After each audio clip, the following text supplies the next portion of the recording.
Hey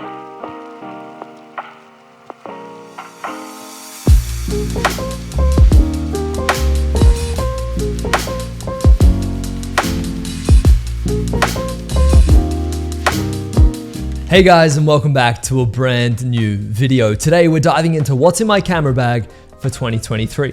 I absolutely love watching these videos, finding out what other people shoot with, finding out what gear they use, lenses, camera bodies, drones, bags, you name it. I find these videos super addictive to watch. So I thought, hey, why not make an updated video for 2023? I did one last year and the year before. So let's see what I'm shooting with in 2023, and let's see what's in my camera bag.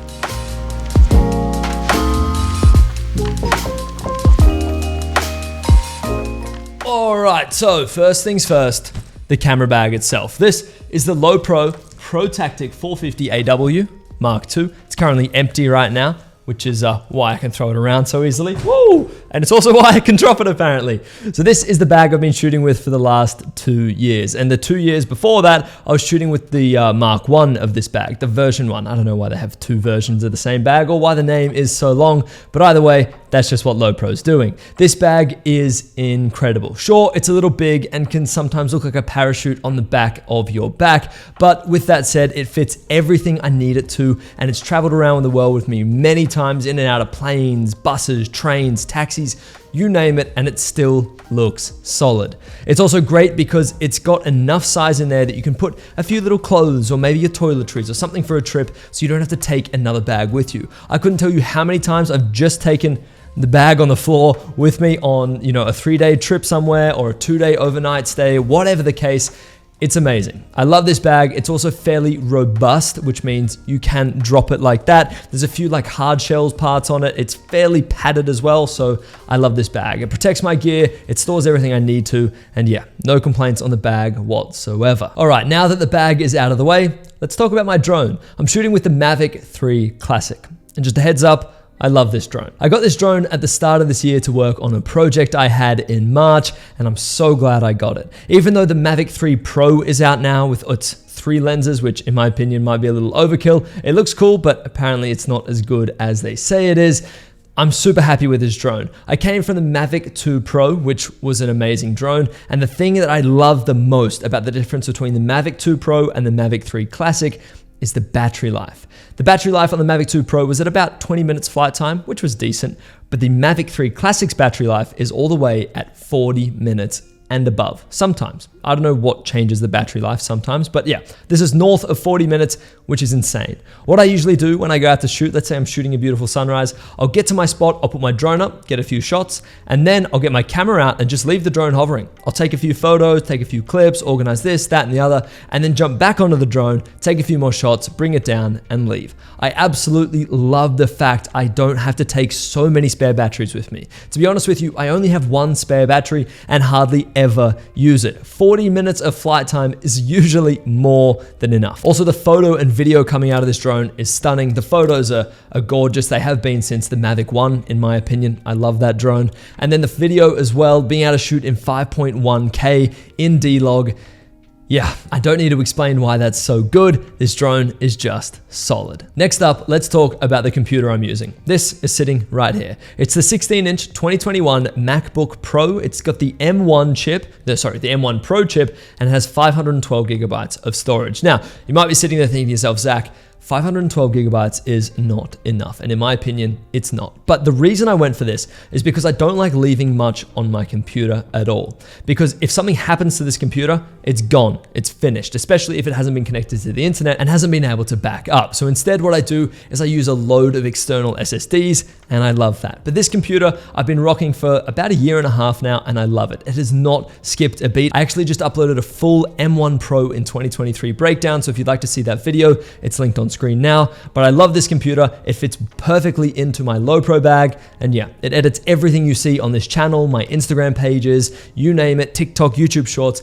Everything comes from this computer, no issues whatsoever. Then something that's super new to my camera bag this year is this FX Lion V-mount battery. This battery has been a lifesaver, and you'll find out why when you find out what camera I'm using, because believe me, I need it. But this V-mount battery is great. It's fairly compact, which is awesome, and it powers my camera. It can charge my laptop, it can charge my drone, it can charge everything, my phone, you name it. It kind of doubles as an external battery bank, which is great. And then if I wanted to, not that I have it, but I could mount this on a little cinema rig for my camera and things would be great. I absolutely love this battery. It saved me more times than I'd like to admit. And then that smoothly moves us on to what camera I'm shooting with. The camera I'm shooting with is the R5C. Now I got this at the beginning of this year as well, and I love this camera.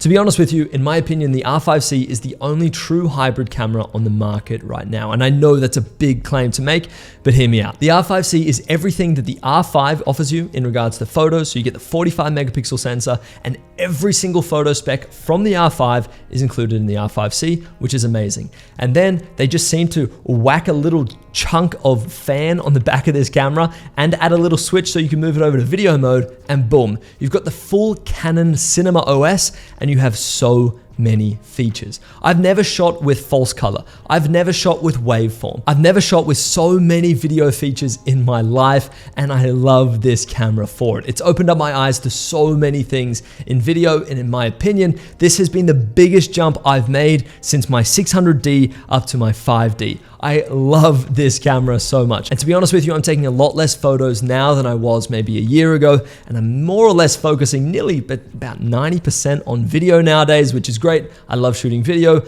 and this is the camera for it. It seems like all platforms and all media are really pushing hard on video these days, which means you need a camera that makes your video life a whole lot easier. And talking about making your video life a whole lot easier, that brings me to the sponsor of today's video, Artlist. I can remember there was a time where I'd be creating a video and it would genuinely take me longer to find a song for the video than it would to shoot the video and edit the video.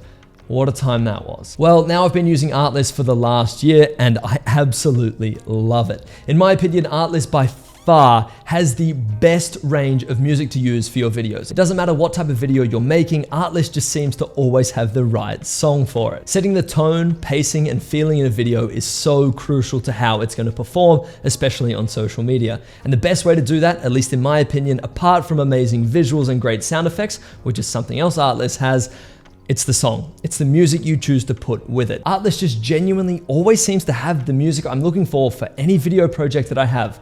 Makes my video editing experience so much easier. So anyway, with that being said, you can go check Artlist down in the description below. Let's get back to the video. All right, next up is something that is a little underrated, at least in my opinion, when going through a camera bag, and it's what cards people are shooting with. Since I'm shooting with the R5C, I need to be shooting with a CF Express card. Now, these cards are really expensive, but a great alternative I've found is the Angelbird cards. I'm shooting with a 0.5 terabyte Angelbird CF Express card. I think this thing is amazing. Now there are two pros, and well, there's a pro and a con, and they're kind of the same to shooting with such a large card. And they are, you always seem to leave so much stuff on the card. You never want to format it. And this is a huge problem for a few reasons. One, you forget to dump, which is far from ideal. And then two, you never remember what you have and haven't taken off it. So while I love having a 512 gigabyte card because I can go out on a big shoot somewhere and not have to bring my laptop, I can leave that at home because I don't have to back up as often, it also bites me in the ass from time to time. But yeah, I love shooting with this card. It does kind of give me a little bit of peace of mind that I'm always gonna have enough space to shoot whatever I need to. So now let's dive into one of the juiciest parts of a what's in my camera bag video, maybe the most juicy part, the lenses.